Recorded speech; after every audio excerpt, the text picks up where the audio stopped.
Siklus Ascomycota. Reproduksi aseksual pada Ascomycota uniseluler dengan membentuk tunas. Pembentukan tunas blastospora diawali dengan dinisel menonjol keluar membentuk tunas kecil. Nukleus di dalam sel induk membelah dan salah satu nukleus bergerak ke dalam sel tunas. Sel tunas kemudian memisahkan diri dari sel induk untuk membentuk individu baru. Kadang tunas hanya melekat pada induk membentuk rantai hifa semu atau pseudohifa.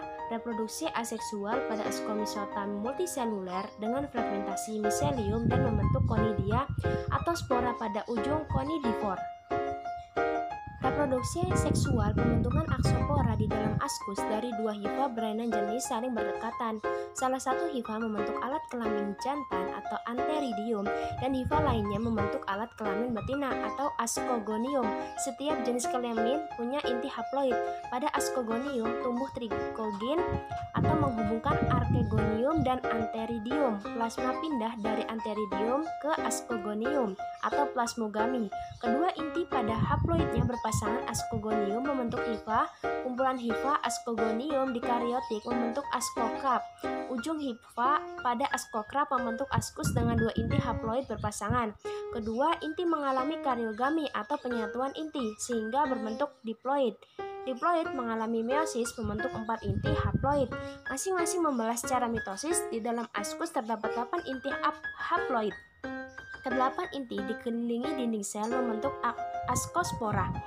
Ascospora masuk akan memecah keluar jatuh di tempat yang cocok akan berkecambah membentuk hifa haploid baru atau micelia.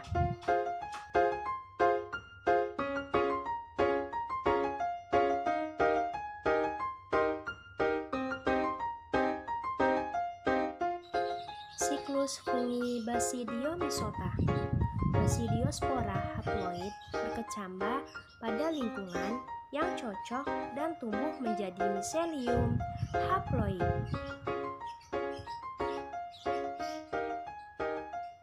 Dua miselium haploid mengalami plasmogami yang menghasilkan miselium dikaryotik. Pada lingkungan yang mendukung miselium dikaryotik membentuk kumpulan yang berkembang membentuk Basidiocarpus atau cendawan.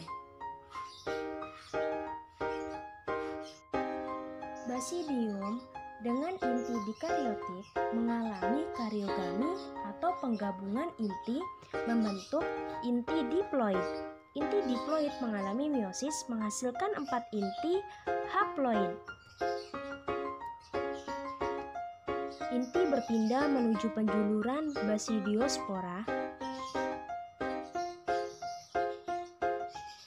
Pelepasan Basidiospora ke lingkungan hifa itu lalu akan terus berkembang serta kemudian membentuk suatu miselium yang masih sifatnya itu dikaryotik sehingga akan terbentuk tubuh buah Basidioscrap yang bentuknya itu seperti payung. Basidiocrap tersebut akan menghasilkan basidium yang terdapat pada lapisan yang disebut dengan hymenium.